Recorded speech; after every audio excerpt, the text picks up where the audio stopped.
말씀과 기도로 세워지는 열방복음 선교회 말씀으로 시작하는 하루 2022년 10월 13일 목요일 오늘의 말씀은 마태복음 9장 18절에서 26절 주제 기적을 일으키는 믿음. 하나님께서는 오늘도 기적을 이루시는 분임을 체험한 어떤 자매님은 원래는 정말 큰 기적이 날마다 일어날 것만 같아 벅찬 마음을 감당할 수 없을 정도라고 말했습니다. 하나님의 자녀들의 삶은 이처럼 하나님과 동행하는 기쁨 속에서 벅찬 기대 속에서 오늘도 하나님이 베푸시는 기적의 은총 속에서 사는 것입니다. 오늘의 말씀도 예수님의 기적을 체험한 사람들의 이야기입니다. 수많은 사람이 예수를 뒤따르고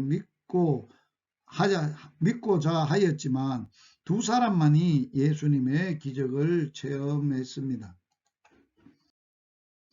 첫째, 혈우증을 앓았던 여인을 고쳐주신 예수님. 이 여인은 12회나 혈우증으로 고생을 했습니다. 병 자체보다도 가족과 친지와 사회로부터 격리되어야만 하는 정신적인 고통이 더욱 컸을 것입니다.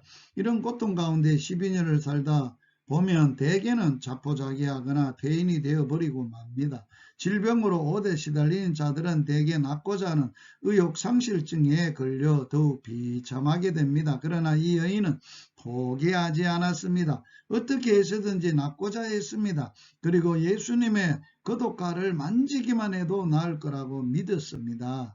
예수님은 걸음을 멈추시고 돌이켜 가릇한 믿음을 가진 여인을 보셨습니다. 그리고 따라 안심하라, 내 믿음이 너를 구원하였다 하시니 즉시 구원을 받았습니다.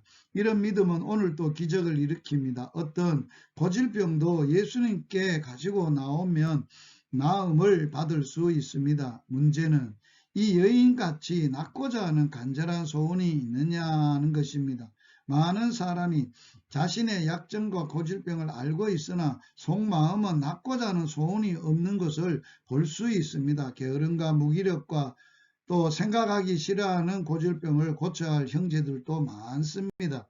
둘째, 이 여인과 같은 확신이 있느냐 하는 것입니다. 우리는 산을 옮길 만한 믿음의 소유자들이 되어야 하겠습니다.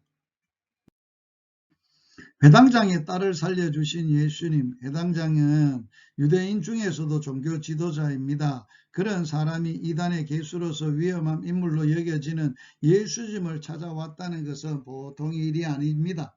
딸을 사랑하는 마음과 예수님께 대한 믿음이 그를 예수님께 인도했을 것입니다. 내 딸이 방장 주서 싸우나 오소서 그 몸에 손을 얹으소서 그러면 살겠나이다. 이 믿음은 예수님의 기적을 불러일으켰습니다. 기적은 성경에서만 기록된 것이 아닙니다. 뜨거운 사랑과 확고한 믿음은 오늘도 기적을 불러일으킵니다.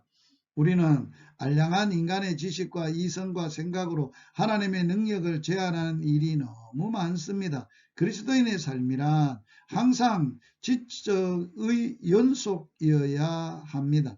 믿음이란 없는 것을 있게 하시고 불가능을 가능케 하시며 반석에서 샘물나게 하시는 하나님의 능력을 맛보며 사는 생활입니다. 하나님은 그 크신 능력과 사랑을 오늘도 우리의 삶 속에서 풀어놓으시고자 믿음 있는 자를 찾으십니다. 오늘의 말씀에 순종하기, 오늘도 어떤 처지에 있든지 오직 예수님을 믿는 믿음으로 기적을 체험하는 복된 하루가 되시기를 주의 이름으로 축복합니다.